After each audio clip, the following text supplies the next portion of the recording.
Blackwood's first game? Thought he was outstanding. Yeah, I mean, just complete control of the game for me with him. Much like I talked about game management, held on to every first shot they got, dangerous or not dangerous. He's held on to it, slowed the game down for us.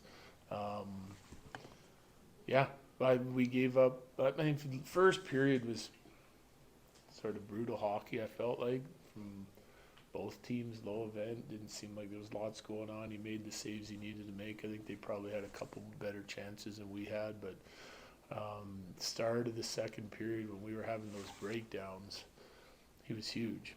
Keeps it right where we needed to be, and then I thought our team could really started to get going. 8, 9 minutes left in the second period, and then we played pretty well.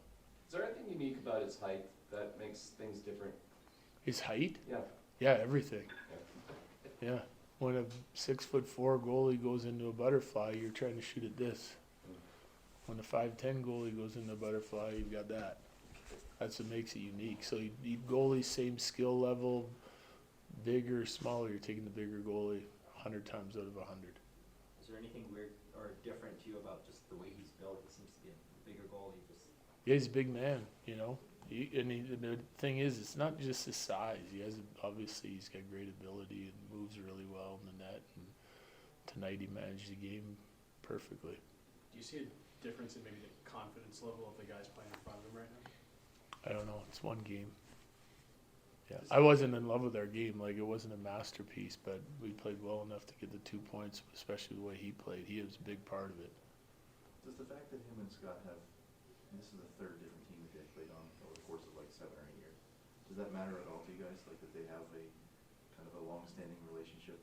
It matters to me that they get along and that they support one another and that they're good teammates for one another and they can lean on one another when things are going bad. They can ask each other for advice. Like that, your goalie partner is your best goalie coach. You know, they get to know one another. I don't care that if that relationship is 2 days old, a week old, or it's been going for 10 years. I just think they have to be really good teammates to one another and each other's support and sounding board, because they're together more than the goalie coach is going to be with either one of them. you referenced 9 minutes left in the second period when you guys started to kind of come on. Just what do you think switched in?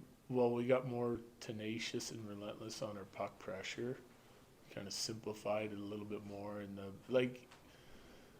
we played with more energy, more juice.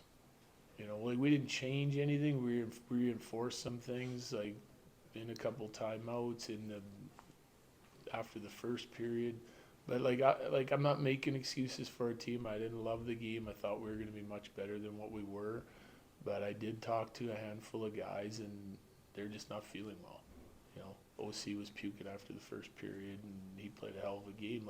But when you're not feeling well and you're not energized, you're not going to play that great. You know, we're not the only team going through it. I read today that Vancouver left a couple guys home this morning from the rink. I don't know if any of them missed the game, but like when it hits one or two guys, it spreads to 8 or 10 quickly. So we just hopefully we're feeling better again next game. We can kind of continue to build on what we've been doing here.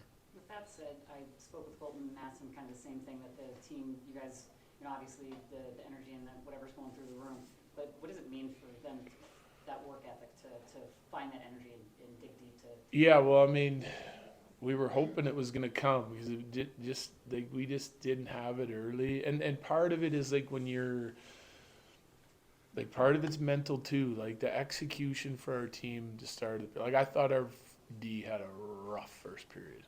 Like they beat the crap out of the puck, and we couldn't advance the puck past their forecheck, and so that's on us. But like you get in the game a little bit more, you get warmed up, whatever, you start to feel a little bit better, forget about it a little bit because the game's moving on, and then we started to play much better. You know, like once our D started delivering the puck on time to our forwards, I didn't see. Like, it's not major changes, but it's a touch here, it's a touch there. Instead of playing in the offensive zone, you're playing in the defensive zone. You're on your heels a little bit. So, again, the game wasn't fantastic, but it takes a lot of grit and determination, want and will, whatever you want to say, to like just stick with it and then kind of find your game eventually. And that's what Blackwood did for me tonight. He gave us a really good chance to find our game, because that game could have been ugly, you know, by the 30-minute mark. There's still a lot of season left, but with how he's playing on the wing, is it getting harder to kind of envision Colton going back to center? Yeah, I like the centers that we have right now, so I think he's more productive on the wing. Again, just depends on who's in our lineup and who's out and where we need him. He has the ability to do both, but like right now, I'm just thinking wing for now. We talk about Ross Colton. He's had 2 goals in his 5 games back. Yeah. He mentioned that he maybe wasn't feeling 100%.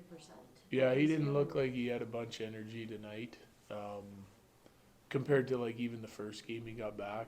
That's the thing too. You train, and every player will tell you, you come back and you can get through a game or 2 on adrenaline. You've been out for a long time. You're excited, and then like all the bumps and bruises and aches and pains start to come back to you because you haven't taken contact in a month. And you know, the conditioning part of it is one thing to get ready for one game, but then to be ready every second night and tough road trip and all that, and still be able to maintain it, that can catch up to you a little bit. So he's still working through that, but he still makes an impact, right? He scores a big goal for us tonight to get us on the board, and played pretty well and kept battling and got better as the game went on, same as our team. So it's good to see.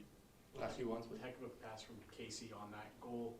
I know when we talked to you a couple weeks ago, you said you need to see him moving his feet more. Just your thoughts? Well, I thought he played hard tonight, Casey, again. They've been better, right, since Colton got back, and it's Val, and it's a couple of veteran wingers that can make plays and that have some grit to their game to get to the net. He's been better. But that play in particular, I mean, you're fighting off a guy on a cycle for quite some time, and, you know, we had a lot of guys do that. It's just the ability to then make that pass, like with the split second when he escapes the guy, to be able to lay it in there, a perfect forehand one-timer into the slot while he's beating the second guy that's coming. I mean, that's not easy to do, and he's one of the guys on our team that can do it. We have a handful, and that can be the difference in the hockey game right there. So good on him. I thought he had a good night.